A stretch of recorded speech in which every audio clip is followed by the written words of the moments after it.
Okay, good morning and welcome to the latest The Buyer Debate.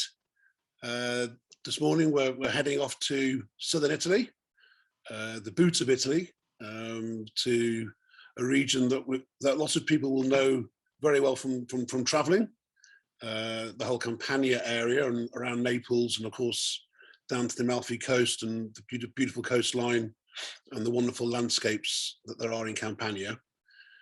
With the idea really of like having an opportunity to talk to some leading buyers and sommeliers in the country and talking to them about how they see the region and how that might fit into the rest of Italy. Plus also the chance to meet and taste some of the wines of one of the local independent producers from the Donna Elvira estate, and a chance to go through their wines. So just to sort of introduce the session, we'll be having a wide debate, and then we'll be chatting and going through 5 different wines as we go along as well to illustrate what the region can do. And just also to say that the wines are available to taste as well for those who may be watching who are interested in sampling some of the wines that we're going through. So I'll allow the Tony and Nina from Donna Elvira to introduce themselves in a minute, but just to invite and to introduce our panel. Very pleased to have some leading buyers and Italian experts from the UK trade with us this morning. So can I say welcome to Sarah Knowles, Master Winer, who's the Italian wine buyer from the Wine Society. Thanks Sarah for joining us. Beth Willard, who's head of wine buying at Wine Traders, who are specialists in Italian wine, amongst other regions, but Italy, I think, is where they put most of their flags, or lots of their flags. Shane McHugh, who's the head sommelier at Goodman Restaurants in London. We have also Antonio Palmarini, who's the head sommelier at the Japanese restaurant Maru. So welcome to you, Antonio. And joining us from Jascott's Wine Merchants, we have Andrea Bricaero. Sorry, beg your pardon. So welcome to you all. Just perhaps to get things kicking off, perhaps we just go around the buyers quickly and just get a sense from you, and just in terms of talking about Italy in general before we go into Campania. Can I, perhaps Sarah, you're the best person. I mean, could you just give us a quick take on what your thoughts are in terms of Italy and how Italian sales are doing, and what you're seeing from Italy as a whole? Yeah, so at the moment, Italian sales are in great growth. I think we're lucky in the last 18 months, if anyone could be lucky in a pandemic, to be an online retailer at the Wine Society. And so we've seen a lot of growth in most areas, but Italy is above that of the business. So showing that there's genuinely a little bit of a trend towards it with members at the moment, at least within our organization. We see a strong Italian growth in good value wines, so perhaps under £15 retail, and we're really focused on showing indigenous grape varieties from across Italy. So we really focus on what we think is unique to Italy and what makes Italian wines special. And for us, that's very connected to these unique grape varieties, and then the incredible variety and huge number of different terroirs up and down the country. So no, we're seeing good sales in Italy at the moment. Excellent. Okay, and Beth, from your point of view, what's your general take on Italy at the moment? Yeah, well, I mean, obviously, we really specialize in Italy, so we have a very complete range, and we try to cover all regions from entry level to premium. Certainly, the numbers are a little bit skewed with the pandemic as to what kind of growth we've had, but we are seeing, I think, a general uptick in sales across our Italian portfolio. Agree with Sarah, particularly at the entry level, but we've also taken on a couple of new premium producers just recently. So we're seeing that people are trading up slightly in Italy as well. And likewise, we're really interested in covering indigenous varieties as well as, more mainstream understood varieties to offer, the full gamut across all channels in the trade. Yeah, and I think it's that value and opportunities to discover that Italy provides, isn't it? Really, that chance to be able to get good value for money, but also seeking out different regions. I mean, can I come to you, Shane? I mean, what's the Italian portfolio looking like at Goodman? It's been a real kind of watch this space kind of a thing. It's something I've given a lot of love to since I took over as buyer last year. Being an American steakhouse, the kind of Italian wine sales can be kind of one-dimensional. But things have really branched out. We've always kind of had our bases covered in terms of classic regions and varietals. But I can definitely agree with what Sarah said in terms of finding really excellent value stuff at regional level and a plethora of different varietals. I think people's, especially since coming back from this side of the pandemic, people's tastes have altered so much because of the rise of online retail.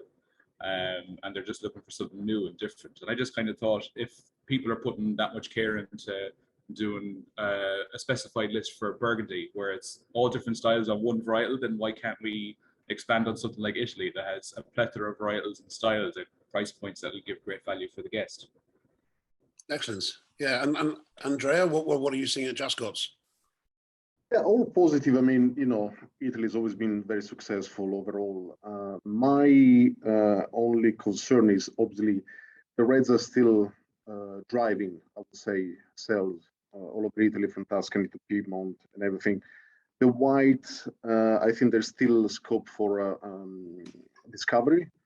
And I think what we're doing today, talking about Campania, is, for instance, a very great occasion to celebrate the white wines of Italy, which are sometimes slightly forgotten and recognize more of the reds than the white. And I mean, the previous sommeliers as well, I remember, customers saying, "Oh, Italian red's amazing, but I don't know too much about Italian whites." So I think there's still quite a lot to do, and break the wall of the classic Pinot Grigio, and yeah, there is more out there to be discovered.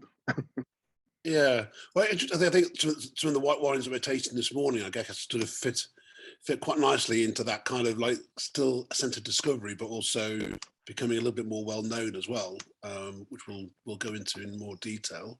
Antonio, are you able to share your thoughts on how Italian wines are doing with your restaurant? Not really. I'm also sending some emails, so I'm very pleased to listen, but I cannot join debate to answer if Okay. you don't mind. Thank you very much. Sorry for not to worry. Thanks a lot. Okay, well let's head to Campania and then join Tony, who clearly is in Campania. I'm not sure whether Nina, by the way, you're not sad, are you? But They're not. if you could just, obviously we want to talk about the region as a whole and the potential.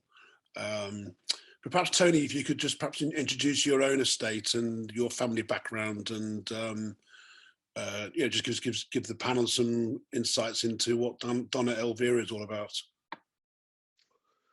Right. Well, Donna Elvira was the name of my mother, who came from this area. So it was a bit how would you say? When I was a young boy, it was my happy place. This is where I used to come and spend many months of the year, and I lived here, and I grew to love this area. It's a wonderful area that produces great wines. We're the only region in Italy that has 3 DOC G wines, and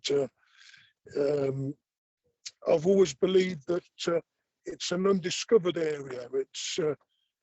It's never been marketed properly. People are stuck on Pinot Grigio and Chianti and stuff like that, whereas and Barolo, Amarone, we have wonderful things here like the Falangina, the Greco, the Fiano Docci, and we have Taurasi that is as good, if not better than some of the Barolos and the Amarones. I feel this is an area that's never really been appreciated properly, and I decided to 10 years ago to do this. I had too much money in my pocket, so I decided that I could spend it here as such. What would you call it? A bit of a menopause, something like that. But I spent all my money here, and it's my happy place. I enjoy being in the vines, and my aim is to make small amount of quality wines. I've got 2 young guys who are expert winemakers and agronomists.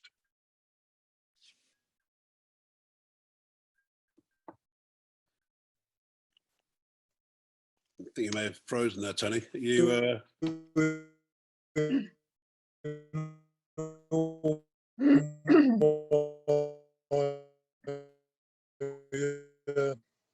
technical work for me. Can you hear me? Hello? you just kind of like went out a little bit there, actually. I'm not sure if your Wi-Fi is working outside. So can you hear me? We can now. Yeah, you just lost you a little bit there when you're talking about your winemaking team. I've got my winemaking team, 2 great guys, and they do all my technical stuff. And my aim is to make people in the UK understand what a wonderful wine Falangina is instead of Pinot Grigio. It's a lovely fruity wine. And, things like Aglianico, which I believe has never had the recognition that it deserves as a red wine. It's a great wine, a wonderful wine with meats and strong cheeses. And that's me, really. I'm sort of semi-retired here in Italy, trying to take on this thing. Can you just give us an idea of the size of the estate, what the size of your winery, the vineyards? We have now 10 hectares of grapes planted. We started planting our first ones 8 years ago, and the last ones were planted 4 years ago. So we don't produce a lot. We produce approximately 40 to 50,000 bottles a year. That's where we want to stay. We're looking for that that small but quality product. We don't want to get too big. We want to just concentrate on making something good that we can be proud of. That's where I am at the moment. It's good that you describe where you are as your happy place, because from what I understand, Campania is sort of known as kind of the happy land, isn't it? So it's a very appropriate way of describing it. It is. Yeah. It's called Terra Felix, the happy place, the happy lands, the fruitful lands.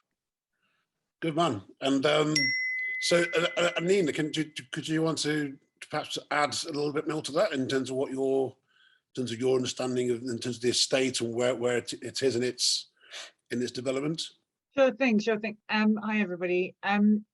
Yeah, I got to know Tony because I'm an educator for the wine trade, and one of my subjects is Campania, partly because I educate for Italy, but also because I was very fortunate to marry an Italian from Campania. So I've got to know Campania very well over the years. And so I completely understand when Tony talks about, what a happy place it is. It really is. And if you haven't been there, it's one of those places that, well, I put it this way, when I go there, I always have to lose half a stone before I go. And that's not an exaggeration, because I know I'll put on half a stone while I'm there. So because the food, the culture, the people, the weather, the wine, it's just one of those areas where you just just completely just immerse yourself in just deliciously wonderful things. And I think it's because in the southern Italy, there's a slightly different outlook on life in general, which hasn't helped them perhaps in the past economically. But it's one of the most wonderful things about the region. And Tony's being very modest, actually, because he's sort of saying, he had money to spend, but it has to be said, Tony started off as a plasterer. He has worked off his whole life to make the money he has, which he's invested into this vineyard. And also, I know that one of his sort of personal obligations was to invest in the area and to sort of help the local economy and get just the local people working on the land. So he hasn't mentioned that part of his business, but I think it's really, really important that people like him have come in and actually invested into the local area, because it needs the investment. Campania is not a wealthy part of Italy, although it is probably one of the up and coming areas of Italy for all sorts of reasons. It has not just the wine, but also tourism has increased quite dramatically over the last 20 years. It's always been a place that you've gone if you're Italian, because that's where the Italians holiday. But tourism from abroad has definitely increased dramatically, I think partly because of the Amalfi Coast. But these days, I think we're seeing massive tourism away from the Amalfi Coast into the Pennines, further south onto the beaches down south of Salerno. It's now, 20 years ago, you didn't see British, Germans, anybody down there. It was all Italians. Now we're seeing much more foreign tourism. And of course, that has introduced the world to Campania's food and wine. And that massive difference in, if I think back to when I first started doing masterclasses on Campania in London, there was, you could just see the people sitting in the room, sommeliers and consumers and the WSET students looking at me going, yes, I don't know these varieties and I don't know this place. These are now, when we do the masterclasses on Italy, it's the Southern Italian masterclasses which sell out first. And they're always full of sommeliers. And it makes sense because the wines are very, very food focused. And as you were saying, Andrea, with the whites especially, I think as far as white wine is concerned, I mean, I know I'm here working with Tony, but the white grapes of Campania, I think, are perhaps the most exciting white grapes in Italy at the moment, and certainly for food matching. I don't think there's anything that compares. Thank you. That's great. Really, really, really nice summary of not only the winery but the region itself as well. I must admit, I actually haven't had the opportunity of going there, so you've certainly you need to. Interest. I mean, for those who have, I mean, Sarah, Beth, I don't know if are you familiar with? Do you want to perhaps share your own thoughts on Campania as a region, but also potentially for importing wine and what potential there might be there for? I completely agree with Nina. The food culture in Campania is something else. So it's definitely somewhere where the wine and food is so intricately linked.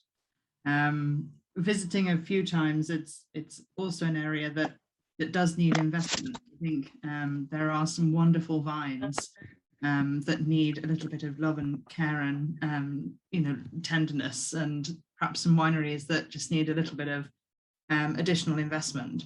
But those that have received it and the vines that are thriving are producing just some fantastic quality wines and really interesting different styles. So it is a region that is definitely worth getting off just the coastal section and into the vineyards and into the countryside. It is a fascinating place to visit. And are you sourcing from there? Do you have many wines from the region yourself? Yeah, so we work with about half a dozen producers from Campania. We have an own label Falangina, so I'm definitely singing that tune, which actually does very well with us relative in sort of volume senses. So it's probably about half the volume of our own label Pinot Grigio, which I'm sure is a little upsetting for some. Tony, please, apologies. But actually, for it to be half the volume of Pinot Grigio is a huge success, given that it's Valangina, and that's quite a tricky grape variety to start introducing. And I think putting it under an own label for us was the way in which we were able to do that. So we really believed in the quality and the individuality of that wine. And my predecessor, Sebastian Payne, put it under an own label probably 6 years ago now. And it's gone from strength to strength. Yeah, well, I mean, that does indicate the potential, the fact you can get that kind of volume through own label from not necessarily the most high profile region of Italy as well. Beth, do you want to pick up on what Sarah is saying in terms of what your experience of Campania? So, yeah, we do work in Campania. We work with a slightly more premium producer, so obviously the volumes are a little bit smaller, and we're talking about a slightly higher price point. But there was one thing that Nina mentioned that I just thought I'd pick up on as well, and I thought that I really like what Sud de France do, for instance, in promoting the region as a whole with tourism, with wine, with food. And I liked some of the marketing material that we were sent in advance of this discussion. I think that that's a really important thing to try and tie in the wines with the wonderful tourism elements of the region. And obviously, so many of the end customers, you know, are traveling to that part of the world. I think there's a real opportunity there to take a more holistic view, you know, rather than just, you know, focusing down on the wines, especially when we take the end consumer into consideration. Yeah, so it's more than just what's in the glass, isn't it? It's where, who's made it, how it's made. It's quite aspirational looking at some of the pictures, you know, and obviously we do want to get people to think a little bit more, you know, than just the coast, but it's a fantastic starting point when you've got the Amalfi Coast there and all that wonderful imagery and tourism. Totally, yeah. Andrea, can I ask you in terms of your own experiences of Campania as a buyer or as sommelier? And well, a bit of both, yeah. So basically, as a previous ex-sommelier, I used to have pages of volcanic wines. So obviously, Campania was one of the main features, together with Sicily and other part of Italy. I think we recently took, I think about 4 months ago, we took a Mastro Berardino, which is probably one of the most important and one of the biggest player in Campania, going back to the 1800. And I must say the reception has been extremely well. And I think is the combination of the volcanic and the combination of native grape varieties, and you got a perfect, you know, you got a perfect food wines. And I think it's been extremely successful, obviously, within the sommelier crowd. And it's obviously, as we said before, there are wines that are very unique. And I think the volcanic obviously helps as well. And the fact that they are extremely food friendly. I mean, you open a bottle of Valangina, Fiano, Greco, and you just want to have, you know, shellfish, you want to have pasta, you want to have, you know, what we call crudo, which is, you know, raw fish, you know, is that just born to be enjoyed with that. And there are amazing wines, so they've been extremely successful. So we're very happy with Mastro Berardino so far. So great, yeah, great success, yeah. Yeah, and do you think that kind of foundation is something which has been building for a while amongst the sommelier community? Because obviously these wines have been around for a long time, but in terms of building momentum and getting interest, but then actual real listings and taking that on. As I said, I'm very impressed with the wines, because I mean they've been taking, you know, the best thing to do, and you know, as I always say, you know, was to put the wines in front of customers, and the way to do it is either by, you know, putting it into tasting menus or offering it by the glass. And I think be able to offer, you know, things like Valangina, for instance, or Fiano by the glass are extremely useful. So I think there is a big it's a big moment now to do, you know, big things with this wine. So definitely go there and, you know, experience these wines, you know, by the glass in some top restaurant in London, you know. So this is a fantastic opportunity to have these wines and to sell these wines. Brilliant. Shane, you mentioned earlier when you first spoke about perhaps going into a bit more detail about Campania as a region. Is it an area that you know well, or would like to know better?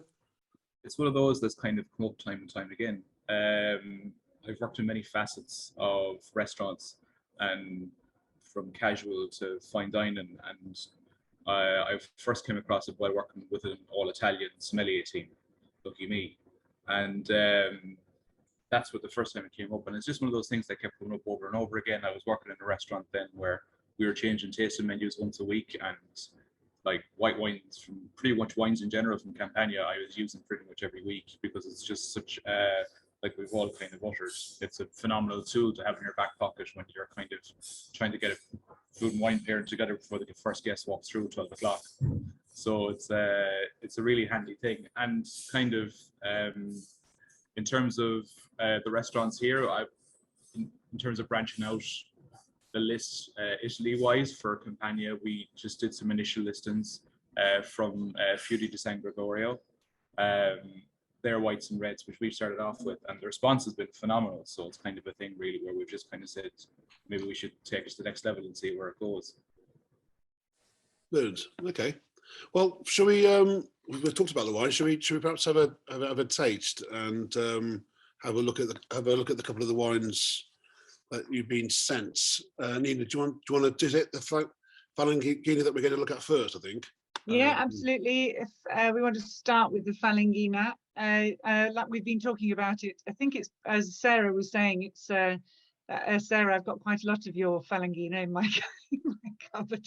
It's definitely one of my regulars. It is, when you're talking to consumers and to your customers, like you were saying, it has often a similar mouthfeel to Pinot Grigio, which is, I think, is why it sort of fits. But the difference is it has a lot more flavour, and the acidity levels are perfect with food. But you can actually take it on its own, so it doesn't have to have the food with it, but it will easily match food. But it has this lovely round mouthfeel, which I think is what makes it such a popular grape. So go ahead and have a taste, and you'll notice that sort of lovely. There's a ripe pear. Sometimes you get a little bit of citrus blossom and pine on there, and it's just such a lovely, friendly wine. I don't know if anybody's got it. Sarah's tasting it for us, but I think the thing that I find about it is it's a real pleasure to drink. I think that's perhaps one of the nicest way to describe Falanghina. Yeah. Shane, have you got? Nina, I noticed that all the whites are from the 2019 vintage. Tony, I wonder if you can speak, if they've been left on lees for a certain amount of time, or have you been doing some lees work, or do you prefer the wines after a year or two? Yeah, Sarah, I think I probably could answer that. I think all the wines are left on the lees for a while, some more than others. I think partly the reasons you got the 19s is because they're the ones probably in LBC at the moment. I think the other ones are on their way. But certainly the Greco and the Fiano they are nicer maybe after a year or two. They just have a little bit more complexity. The Falanghina is also good after a year or two, but it's also lovely straight from the barrel. So I think, yeah, if that answers your question. I don't know if you wanted to add something to that, Tony. No, that's perfect, Nina. You got it. It is the 2019 that's at LCB. You're right. We've got the new stock that we need to get over there as soon as we can. Yeah. Your wines you're hosting, aren't you? You're hosting, you're storing at LCB, aren't you? I think we've got about 11,000 bottles at LCB at the moment, a mixture of Falanghina, Aglianico, Greco, Fiano and Rosato. So that's what we got at LCB. Right. And I don't really want to send any more till we've moved that, to be honest. Okay, fair enough. Can I just ask a question then? Ideally then, when would you, like moving forward as you plan vintages, when would you normally like to release the wines? Are you looking for that year in bottle before you release? No, not really a whole year.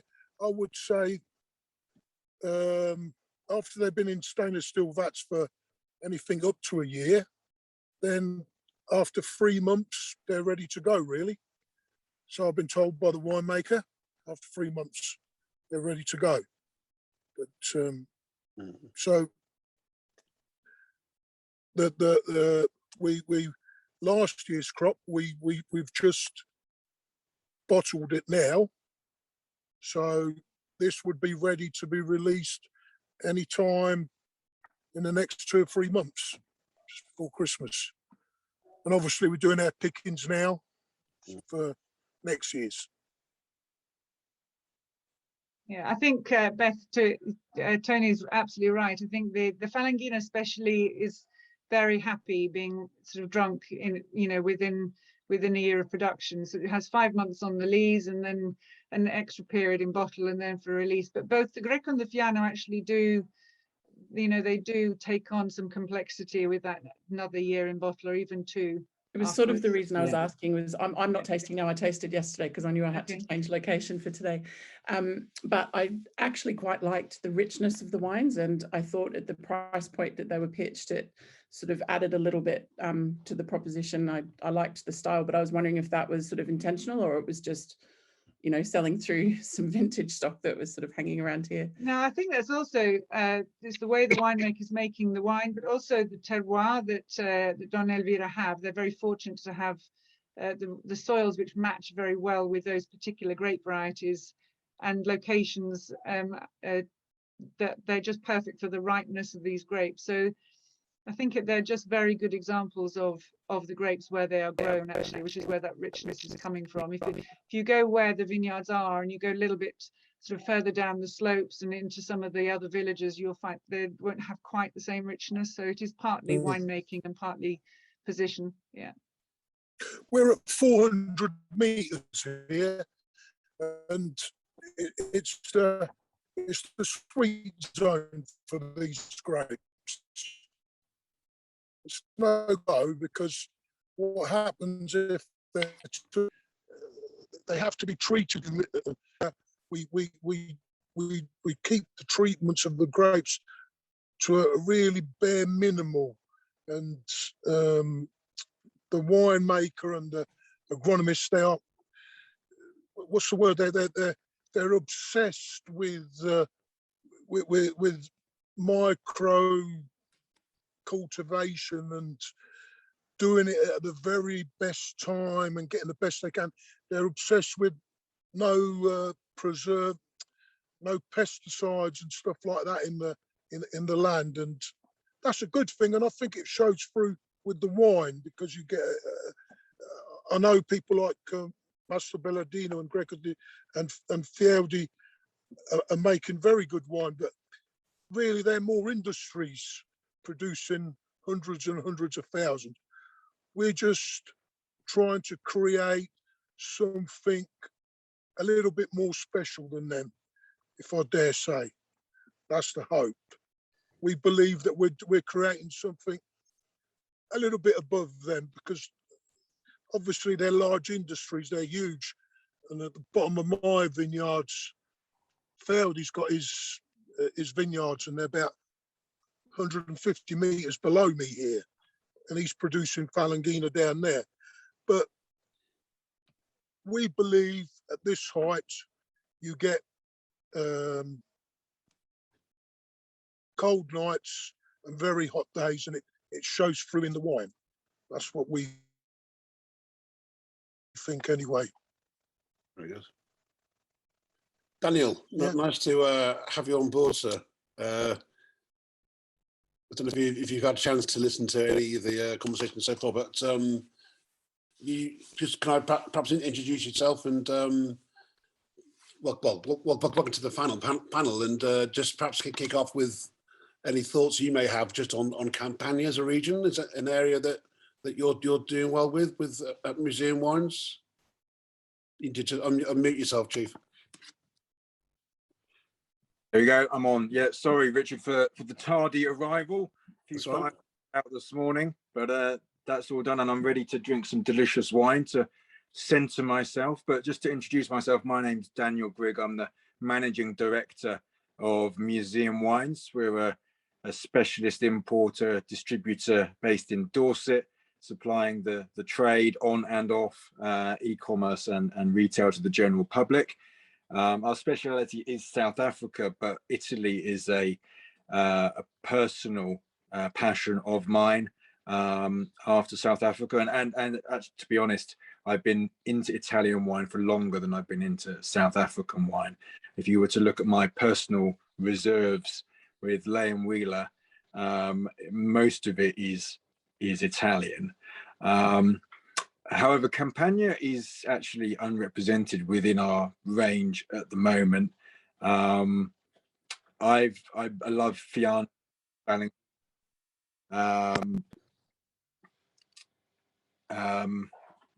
As you go into Falangina, when I was at Majestic, I worked for Majestic up until about 7 years ago.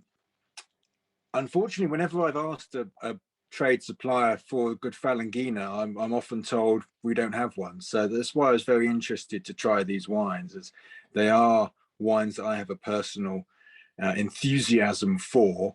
But whenever I've tried to source them in the trade, I've come up short. So looking forward to trying them.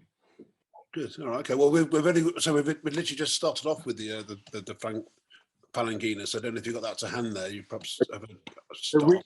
There's two. Is there two?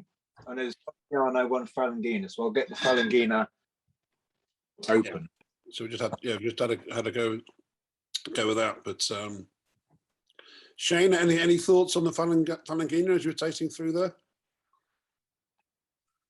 Just really delicious. I really enjoyed it. It has some Falanginas I've found from tasting can sometimes lack a bit of weight, and it can just be a bit one-dimensional, but this is really good texture and really good brownness. I just love that little touch of salinity it has just at the end of it.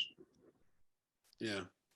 And it's interesting actually to see how well it seems to do actually amongst some of the big operators. I mean, I know people like Waitrose have had seem to have quite good success with using these varieties. So, you know, it's something which obviously has opportunity to cross over from specialist retail, sommelier restaurants into mainstream as well.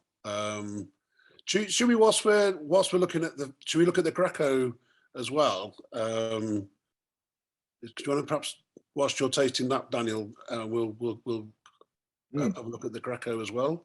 Nina, do you want to talk us through? Yeah, sure thing. So I'm not sure how many of you, I'm sure you all do know the great Greco. So this is one of the, like Falangina and Fiano and Aglianico, they're all indigenous varieties of this region. And it's interesting because Greco is one of those classic varieties that's been around for a long time. I mean, when I talk a long time, I'm talking probably thousands of years, because just the word gives it away. Greco, imported by the Greeks probably around about 2,000 to 3,000 years ago. So it's relatively recently, it was Mastro Bernardino and Fiero di San Gregorio really put this grape on the map. We have to give them the credit for that. And it does suit particularly well the soils of this region. And this particular one, obviously Greco di Tuffo. So we're talking about the tufaceous soils that you find in this part of Irpinia. And it gives Greco, whereas Greco in other parts of southern Italy often lacks a little bit of minerality, it lacks a little bit of a backbone in some areas, whereas here on these tufaceous soils, it takes on this lovely salinity. There's almost a stony character to it. Beautiful backbone, but with a richness to it as well. So I think it's an absolute sommelier's dream, because it has beautiful acidity, minerality, and a lot of fruit flavor. And these ones here, because like Tony was saying, at the high altitude, it does get really quite cold up here at the topper end of in Irpinia, and then you have these breezes coming off both the Balkans and the Tyrrhenian seas, which sort of cool everything down. So it's a long, slow ripening season. You do get some lovely characters in the Grecos up here, but perhaps more so than if you've tasted Greco from other parts of southern Italy. Yeah. Stock G, sorry for interrupting, Nina. It's Doc G. We're the only ones who make Greco di Tuffo Doc G, and it's only a very small area here, and it's Doc G. Good man. Any thoughts on Greco or Greco di Tuffo in terms of how that variety does in terms of placing on lists and giving buyers good opportunities? Andrea, is that an area which I guess with your experience must be one that you Well, turn to? Yeah, I was thinking actually talking about these grapes took me back to back when I opened Bentley's Oyster Bar years and years ago. Gosh, it makes me feel old. But but the thing is that these wines were probably my main features on the wine list, and particularly Greco. It is a delicious wine to go with oysters and shellfish in general.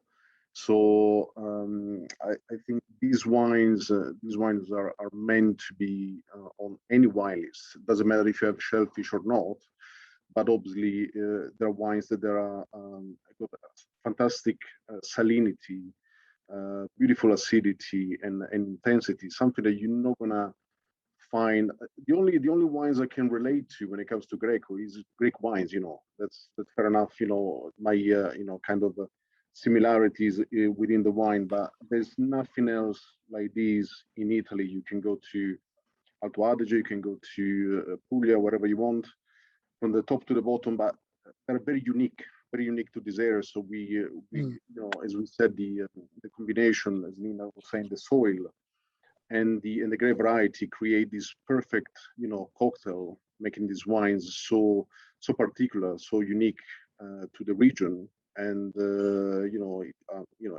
an Italian, I'm very proud to have such variety, because they are not only versatile, but they are unique to anything that is not only Italy, in the world. Yeah.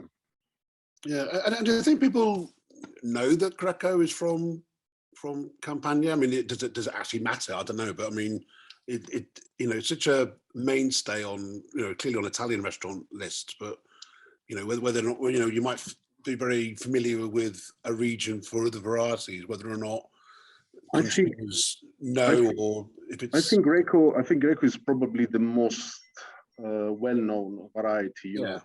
You consider Fiano, Falanghina, Biancolella from Ischia, stuff like that, or Cote di Volpe, for instance, these are more unknown variety. I think Greco, it is sort of the flagship wine of Campania. And always think it's easy to pronounce, is easy to recognize as well, and it's easy to know that it's actually from Campania. Yeah. Any other thoughts on Greco from the panel? I really enjoyed. I'm sorry.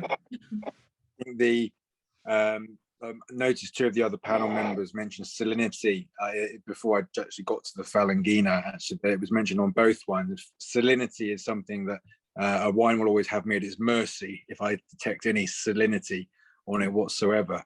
Both of them definitely have it, and they're beautiful expressions of their own cultivar. Personally, I actually prefer the Greco, which slightly surprises me because I'm a big Falanghina fan. But yeah, no, both wines are very, very good indeed.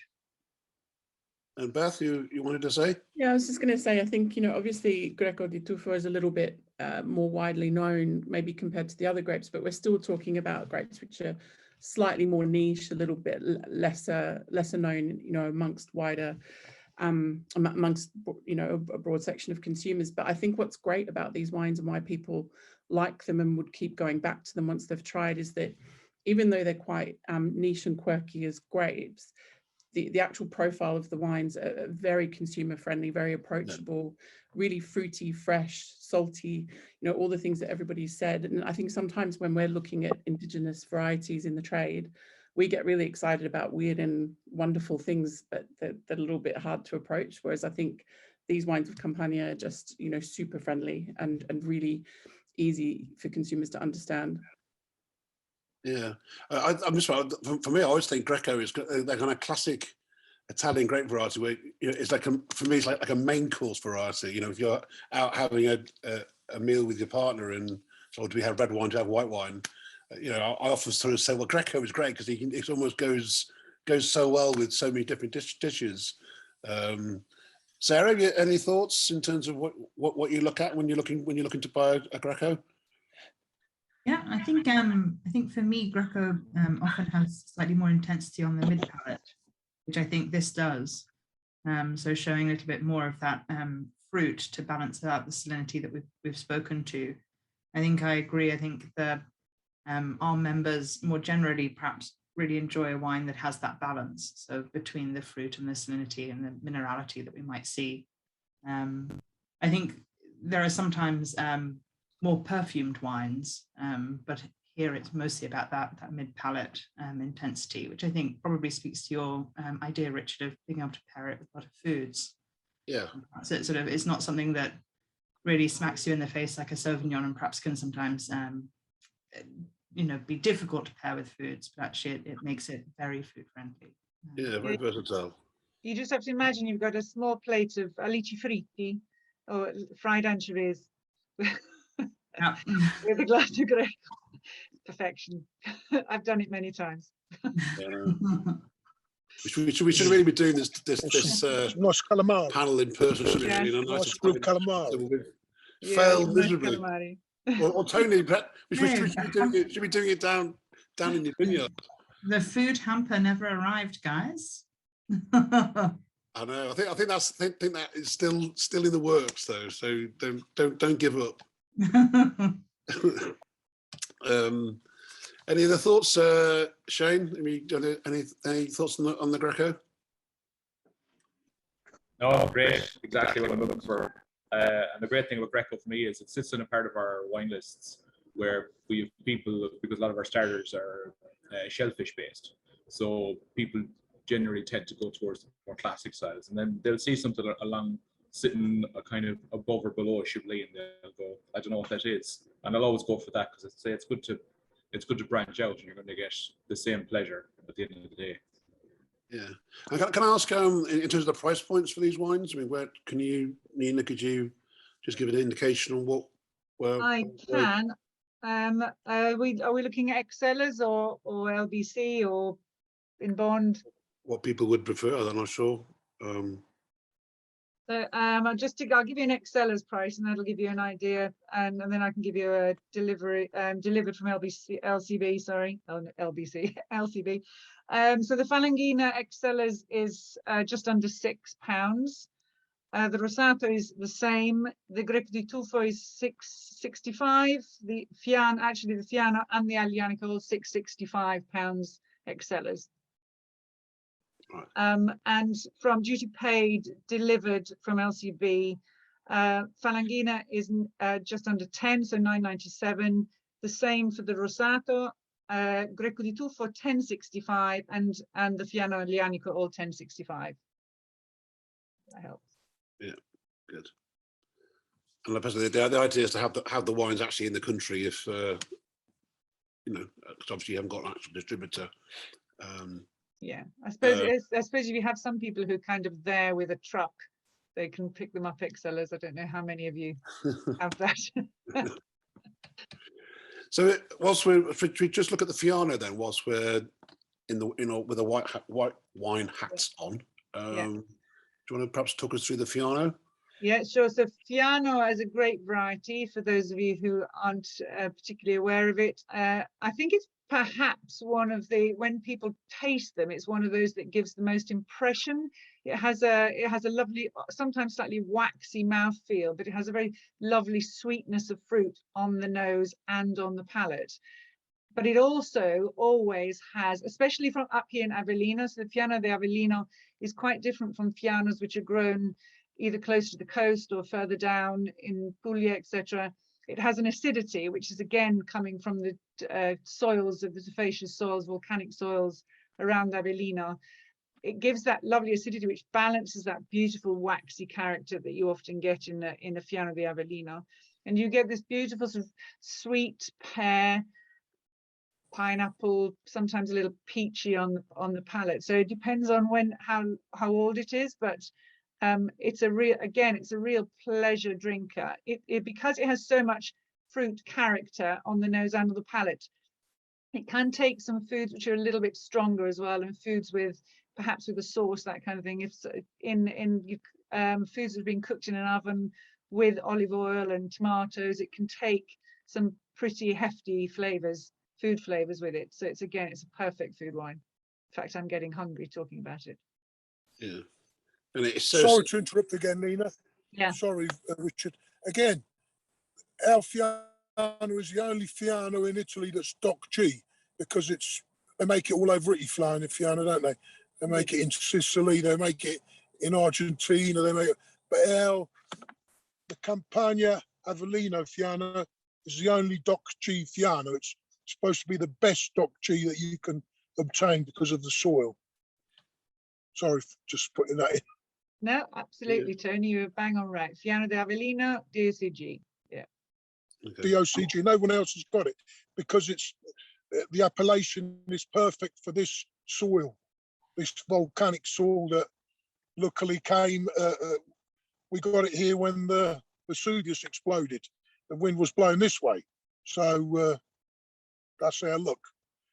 Yeah, And all people these from great Pompey's bad luck. grape varieties. Yeah, Tony's right. All these grape varieties, actually, when the Romans used to holiday in Pompeii, which is where they used to, in fact, they still do holiday down there.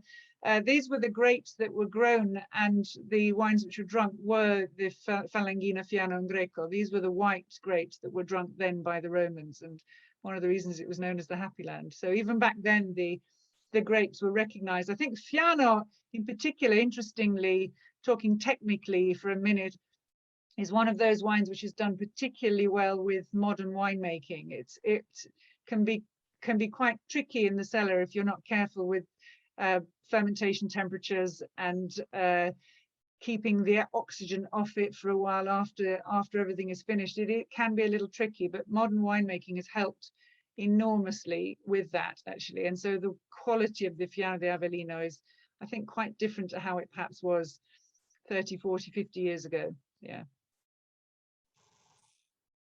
Good. Any thoughts on the Fiano from the panel?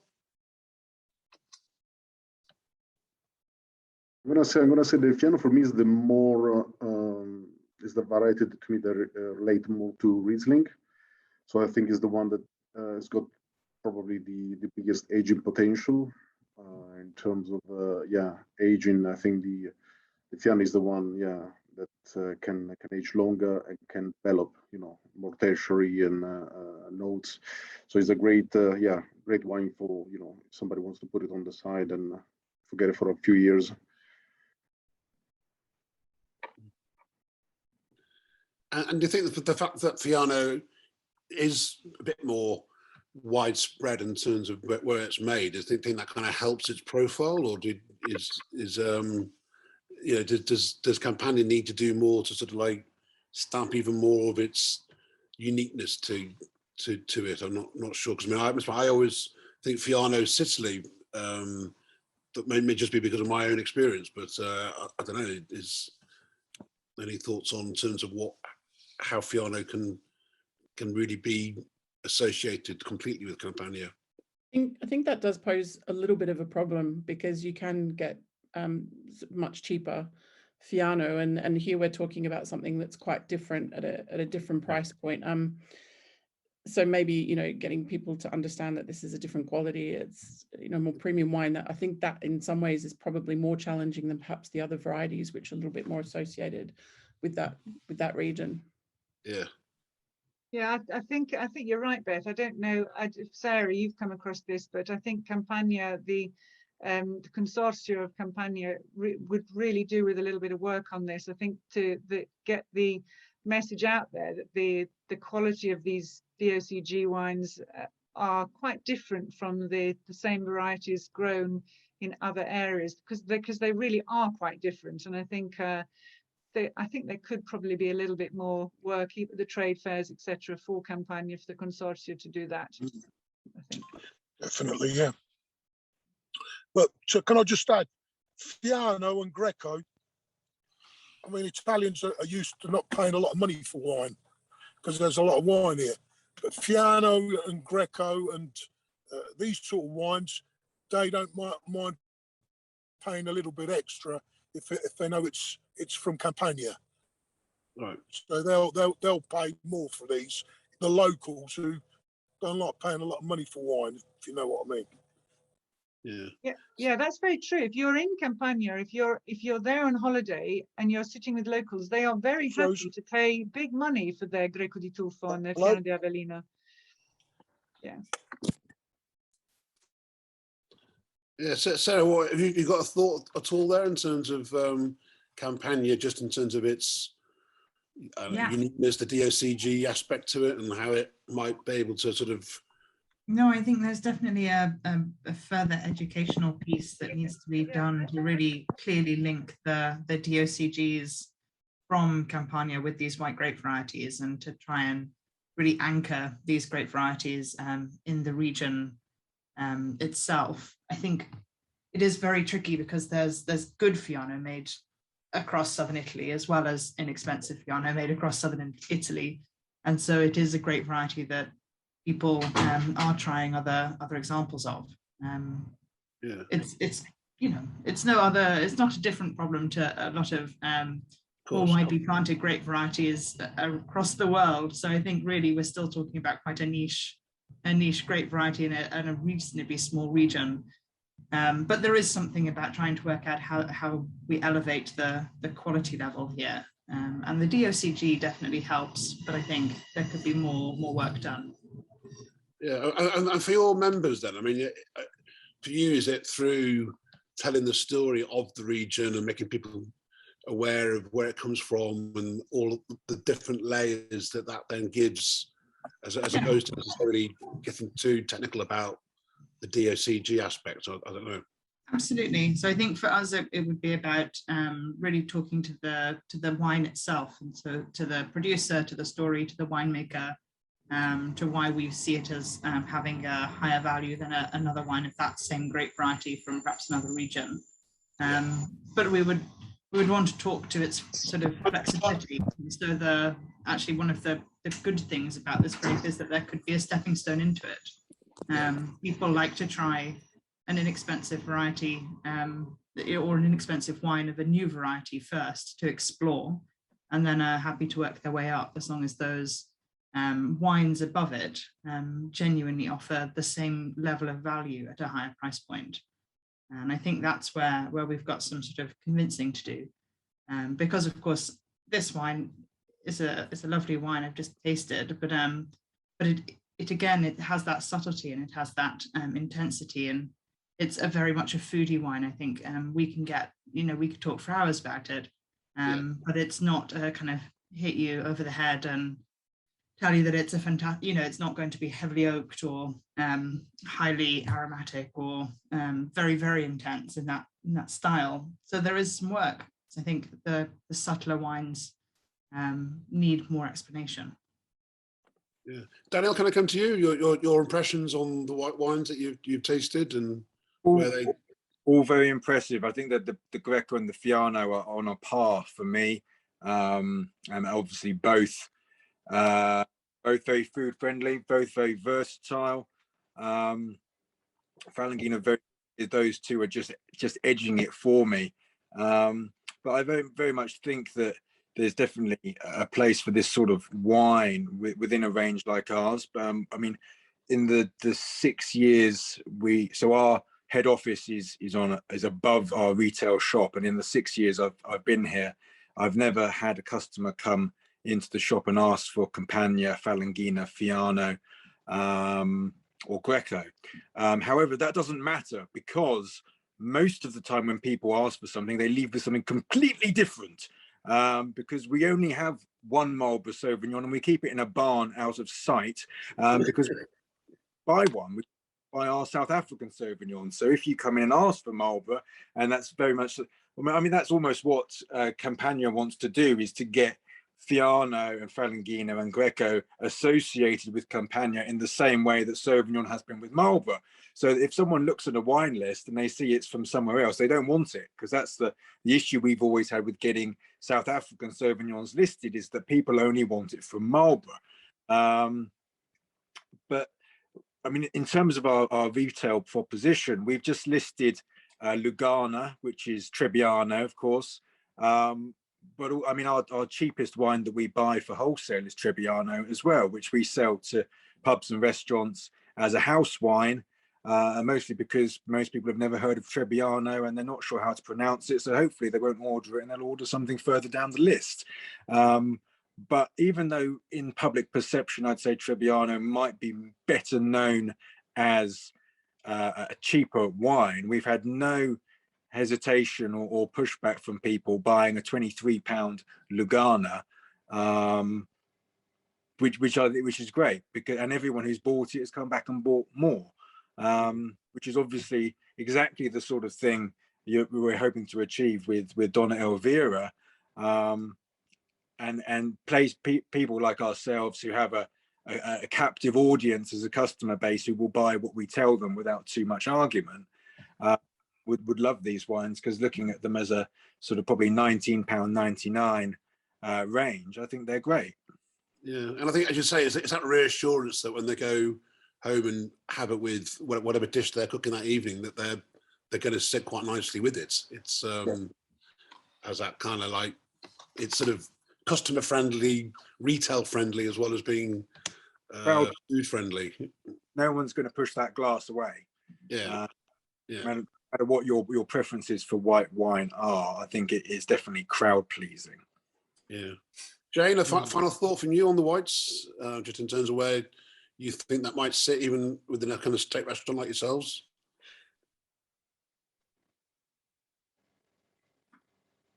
Sorry. Delicious, really fantastic, and just really shows the diversity of the whites from Campania. I think in terms of trying to, like Sarah was saying, to get people on that next step in terms of kind of educating people about Italian whites, this is a fantastic exercise to see them side by side and see how they deliver in very distinctive ways. Richard, let me just, if I can just say something, just one thing. I think Daniel got it right. You know, you can have different Trebbiano, and I always say it's like having, you know, mozzarella. You can have different mozzarella. When you try the buffalo mozzarella from Campania, it's something completely different. It's the same with the wines. If you try the Fiano, the proper Fiano, people will recognize it. People will buy it again, and you know, and it's the same thing. So I think the most important point of all this is to put, you know, in front of the customers the right Fiano. Yeah. And it is, you know, education at the end of the day. It is what it is. Yeah. Great. Okay. Should we move slight change of tack and move to the risotto? Risotto. Yeah. Risotto. Yeah. So risotto is because obviously we have Aglianico here, we can make a rosé or rosato. The Aglianico is a grape. I don't know how well you know Aglianico is a grape, all of you, but it is a grape which has, it's I think considered to be one of the highest quality red grapes in Italy, and there's a reason for that, because it always produces quite extraordinary fruit character, always has superb acidity, always has very, very good length, and it has good tannic structure, which is perhaps one of its difficulties that for winemakers. So this has had early picking from particular sites on the vineyard, and it's direct pressing for 5-6 hours. So it is a rosé which has been made on purpose. So it's being careful to not take too much of the tannic structure with it. That's definitely one of the issues that you have making rosé out of Aglianico. But the character of the grape Aglianico, the fruit character, lends itself particularly well to a rosato wine. Yeah. So you'll notice it has this very, very lovely fresh berry fruit on the nose and the palate, but it also has a lovely floral nose as well. So it's the reason I didn't show it before, because I actually thought about starting with the rosato, but then I thought actually I wouldn't do that, because it actually, because of the acidity levels and the structure on it, it actually lends itself also, as with everything in southern Italy, to food as well. So you could easily match this. It has enough structure, enough acidity for it to match extremely well with food as well. So just imagine you've got a sort of seared tuna steak on the side while you're drinking it.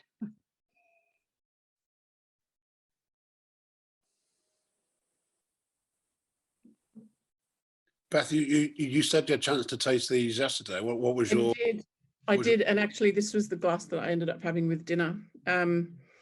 It probably wasn't a great match. It was like a lamb burger thing, but it worked all right. But I particularly liked it. I agree. I thought it was a more sort of foodie rosé.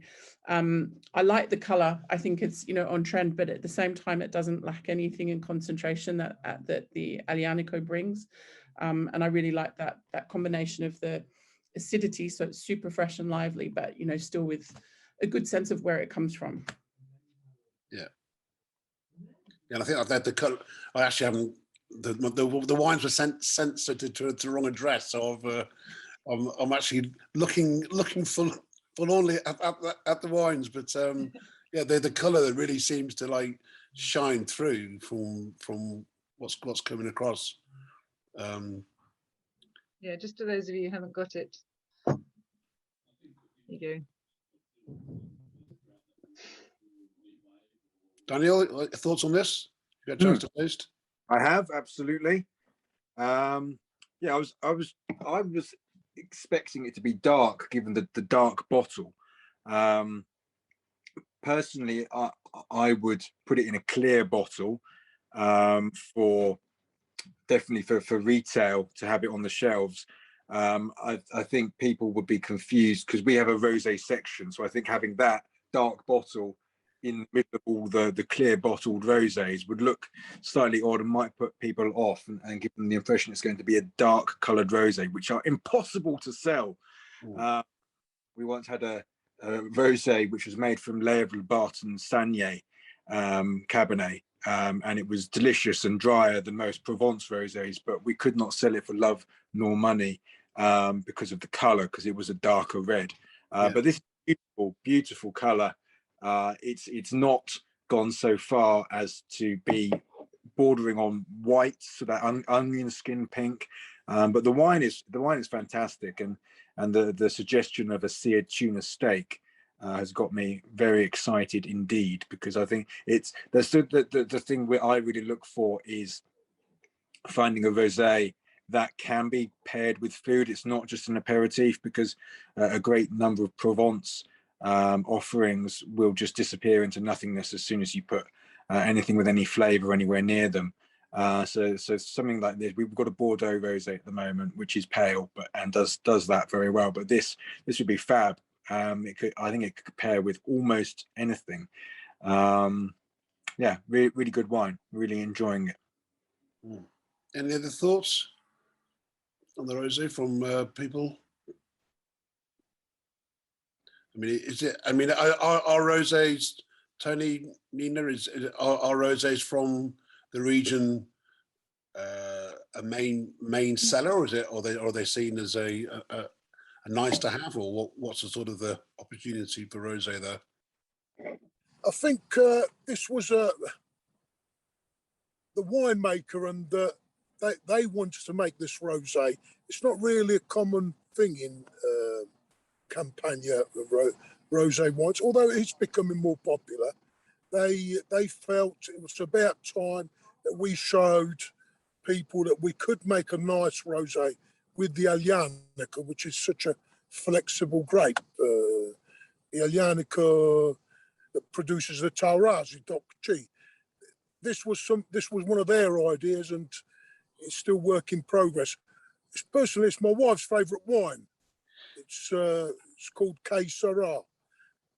K's my wife and Sarah's my daughter, so K Sarah, what will be. But that's their favourite wine. Good man. Because it's named after. Yeah, I like that a lot. That's good. Okay, well, we've got about just aware of our time. So just in terms of we'll change and we look at the red wine and perhaps shine the light on the Aglianico. Do you want to talk us through in terms of why it does so well in this region and what the potential is? Aglianico. Well, I mean, just out of interest, I'd really love to know, just a show of hands, who drinks Aglianico? Interesting. Okay. Yes. Okay. It is. Yeah, Tony. The reason I ask is because I mean, it is recognised as one of the highest quality grape varieties, but it does have a reputation historically of needing sort of 10, 15, 20 years before you can drink it. And of course, Taurasi has a reputation for being some of Italy's finest red wines. Aglianico sold before, and as not as Taurasi. One of the reasons perhaps why it's not so well known is because of its tannic structure. Something that's got to be really made clear, I think, to the trade and eventually to consumers, because I think it's little known amongst consumers, is the effect that viticulture and modern winemaking has had on Aglianico as a grape.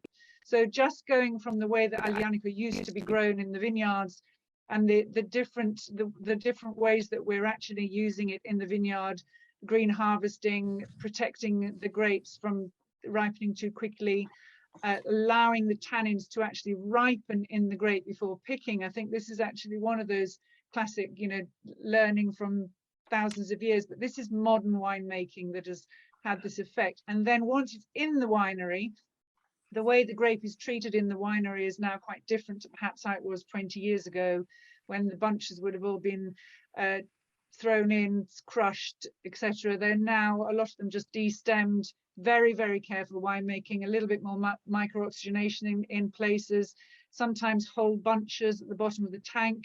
So very, very careful winemaking, just a little bit of sort of délestage rather than any punching down. So it is a very gentle way of producing Aglianico now compared to how it used to be. And still for some of the top Taurasis, even the top Taurasis are being much more gentle so that you don't have to wait 20 years before you can actually drink them. And I think when you taste this, you'll be surprised how youthful and yet how approachable and accessible it actually is for an Aglianico grape, which is the character of Aglianico is superb. The flavors are superb. There's musky berries and that lovely savory texture, beautiful minerality, lovely, lovely acidity, superb finish. And yet the tannins can often be a little harsh, but in this you'll see that actually the tannins are ripe and very approachable, and it just makes it a real pleasure. And again, very good with food. Hungry again. Very good with strong, nice meat and strong cheeses. Perfect.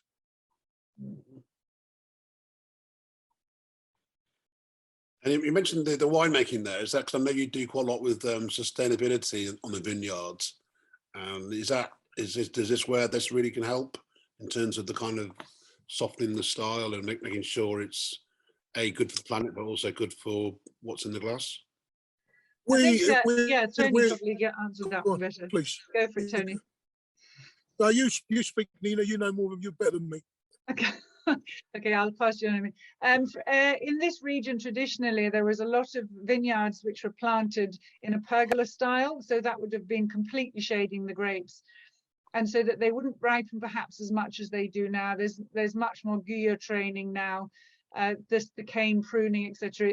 It's trained in a way that to access the sun so that the grape is riper when it is actually picked. And by leaving it later on the vine, which is perhaps something that didn't used to happen, it was just picked. Things are just done differently now than the way they were.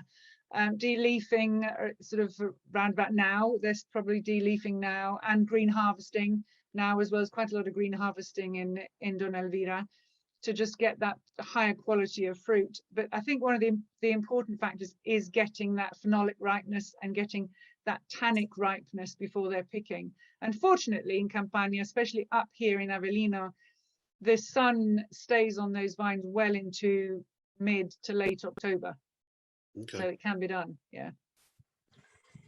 Any thoughts on this style in terms of how well it will do? Or Andrea, can I come to you?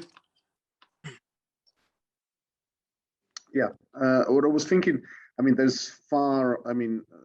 completely agree with what Nina says, about the grape variety.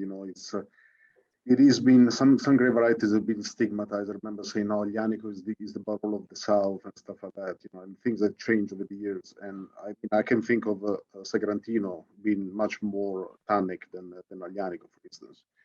And I absolutely adore Aglianico. I think it's a very, very good variety to have on any wine list. I think is there's a variety. I mean, we do a couple of, I think we do 3 different Aglianico from Campania, because these they're obviously different in reserve and it's a wine that obviously screams, aging in oak. So you can do it in a different way. It's a bit of a chameleon. It reminds me a lot of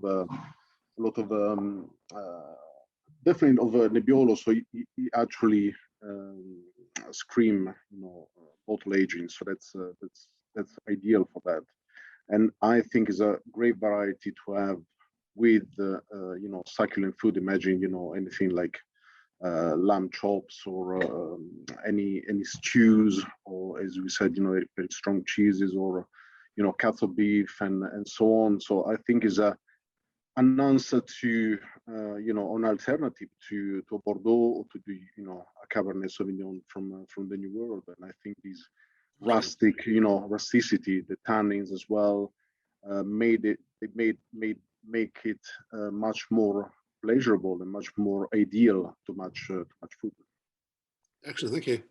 Shane, is this a style of red wine that your customers would be interested in, do you think, or? All day, because it delivers on all fronts. Like Nina was saying, the approachability of this wine in particular is what will make it so versatile. And the fruit character is so lovely and so supple, but it has lovely kind of that rusticity Andrea was talking about, and that lovely kind of earthy characteristic. So we do a lot of kind of age cuts on the bone and stuff like that, and but definitely wines of that kind of characteristic, especially for more kind of corn-fed meat, which is a bit sweeter. So this will give it a nice kind of earthy compound for a bit of a yin and yang kind of a vibe. Yeah. Excellent. Okay, great. And Daniel, any thoughts?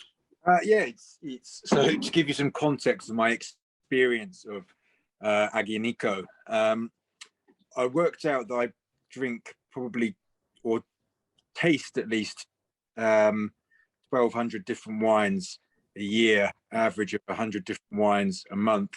And I've been in the trade for over 10 years now. So I've probably had at least 15,000 different wines in my professional capacity. Let's not get onto the personal drinking, but I've had Aglianico 5 times in that time. So it's not a wine. I remember having a 2007. I forget the producer, but it being sort of one of those revelationary periods of that's what that wine is supposed to be about. Whenever I've had a younger expression, they've just seemed to be too austere, but that's the nature of the cultivar. But I think this is fantastic. It's really approachable. 13.5% alcohol, which, considering the Greco 14, I think it's great to have a red wine at that sort of level from Italy, because they're not that common. But I think for like an Italian wine list, someone asked in an Italian restaurant, someone asked for Malbec. No, that's what you're drinking. No Malbec establishment, that would be a perfect alternative. And I think with in like establishments, whether that be an off-trade shop or a restaurant, as long as you've got someone that can hand sell it, you could sell a lot of it, because it is a style which is popular, approachable. No, like with the whites, no one's going to push that glass away and say, no, I'm not drinking that. And people will come back for more for it, especially under 20 quid in a shop. Brilliant. Very nicely described. Thank you. Yes. Sarah, from your point of view, with your members in mind, is this a red variety or a red style that works for them? Yes, so I think we've been selling various Aglianicos from across southern Italy. So again, I think this is one of the varieties that is not. It may be very unique to southern Italy, but not unique to Campania. And we work with a number of producers across southern Italy selling reds from this grape. And I think that for us, members have taken to it very, very happily. It sort of works in lots of different ways in terms of, I think we've talked to some of the food matching. I think, Shane, you're spot on in terms of, we can, suggest that this goes with all of the great steaks and Sunday roasts that members may be having. But it just so happens that just in a couple of weeks, we're actually doing an email featuring 3 different Aglianicos from different regions and different producers and putting them forward, including a Taurasi. And I think that there is a real keenness to explore this grape variety currently. So I think this is the one where there's real scope for expansion. Can I just add one thing there, please? Sarah, where we are here, which I am, as the crow flies, about 3 miles from the hamlet of Taurasi, which is a small village, where we're the only area, which is a very small area, that our Aglianico grapes can be used to make Taurasi. So everybody else who does Aglianico and in Basilicata and Calabria, even out in Puglia, their grapes can never be used to make Taurasi. It's only this small area where we are, if you know what I mean. Just absolutely, a little like how your grapes couldn't make Dal Voltur in Basilicata. Yes. Yeah, it's only this area, which is regarded as the very best area in Italy to grow Aglianico as such. It definitely has a very good reputation, yes. Yeah, I think actually just adding on to that, actually, Tony, just wanted to point out that Donna Elvira will be making Taurasi, but they just wanted to get some proper age to their vines and to have the wine has to be aged for a minimum of 3 years before release to be a Taurasi.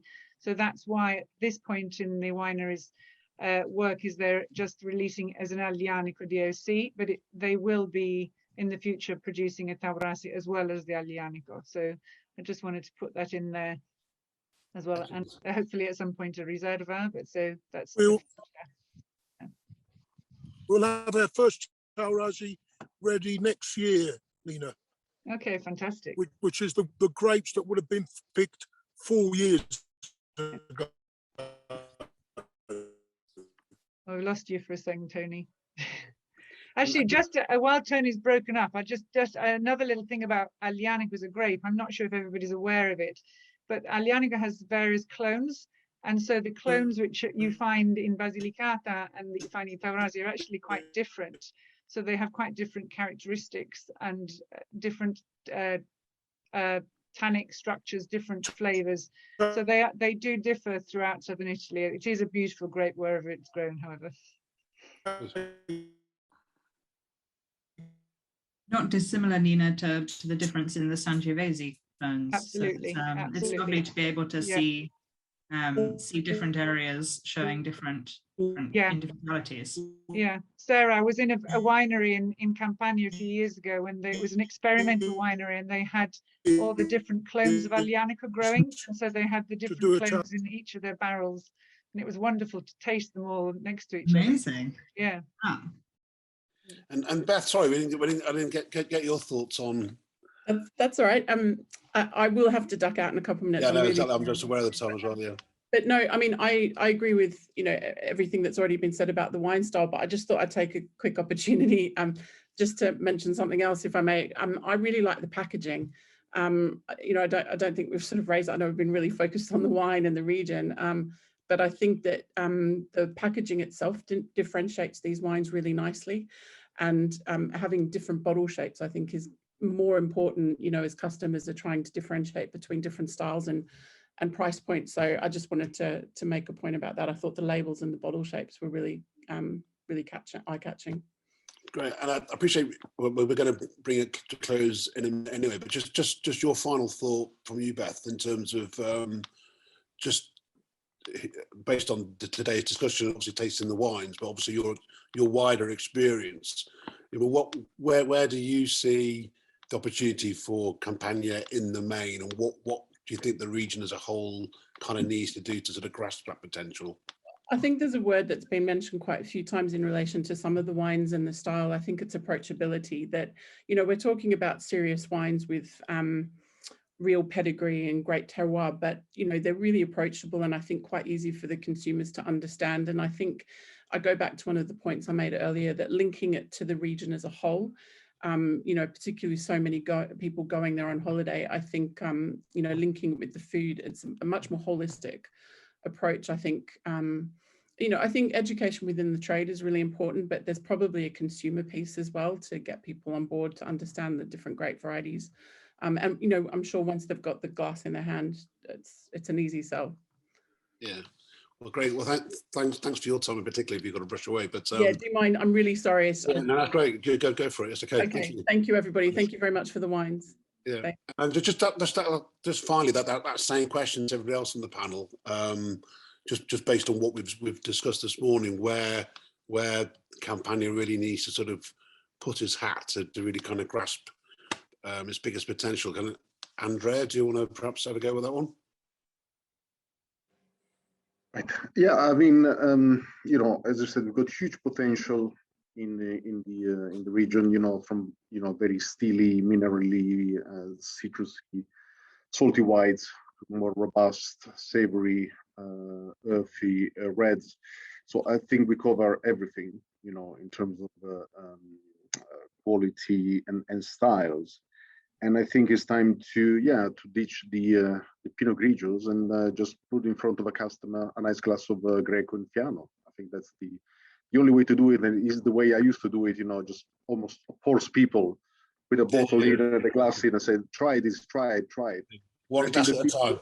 Yeah.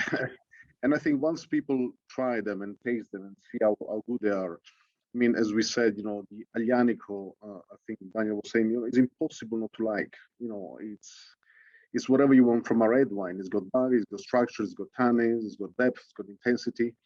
So it's just a matter of, you know, try and explore it and give an opportunity to the customer. Thank you, excellent. And Sarah? Yeah, so I think I sort of agree a lot with what's been said by everybody, but I think Beth's idea of approachability is really important. These wines are very approachable, and I think linking that to the wider region and to the sort of imagery of it is a really key thing. I think also focusing on the grapes and their connection to these individual terroirs that have been singled out as the OCG worthy is an important differentiator for Campania. Brilliant, thank you. And Daniel? Yeah, I think what the region as a whole needs to do, because we can all fight the fight and extol the virtues of these wines in independent wine shops and fine dining restaurants, Italian restaurants, but then you're hitting a very neat small sector that by doing that. I think if you could try and make a sort of a concerted effort on getting the wines on Saturday morning kitchen, something like that, where you've got someone, a celebrity, whether it's Joe Wadsack or Oz Clarke or someone, also praising these wines that people know about, because they don't know, most people don't know who Daniel at Museum Wines is, but they are possibly more likely to buy the wine if it's given that sort of backing. Even to get it on Joe Wadsack's Drinks Coach YouTube channel would be something great, because he's done some of our wines and we do see sales from it. It's just someone passionate, enthusiastic, who can put the celebrity stamp on a Campania wine and coerce people away from Pinot Grigio or whatever else they might have been drinking, and to give something like this a try. Brilliant, thanks a lot. Okay, well, I think the passion actually has come across well this morning as well, which is great to see. And a final word to you, Shane. What just your final thoughts on Campania as a region and the potential? Yeah, I'll be short and sweet. Basically, I think the main takeaway we can all have from this today is that we all know how good the wines are. And that the wines are on our doorstep, ready to sell. And I think all we can do from here is, in our different facets of the wine world that we work in, to go out there and spread the word. Excellent, thank you. Well, thanks a lot, and thanks Tony and Nina as well for your time this morning, and also showing your wines. And anybody watching wants to actually taste the wines as well, please get in contact. We can put you in contact with them and offer wines to you to taste as well. But just in the main to say thanks a lot for everybody taking part. And if you want to find out more about Campania, we'll be writing about up on the bio shortly. So thank you and good morning. Cheers. Thank you. Thank you. Thanks.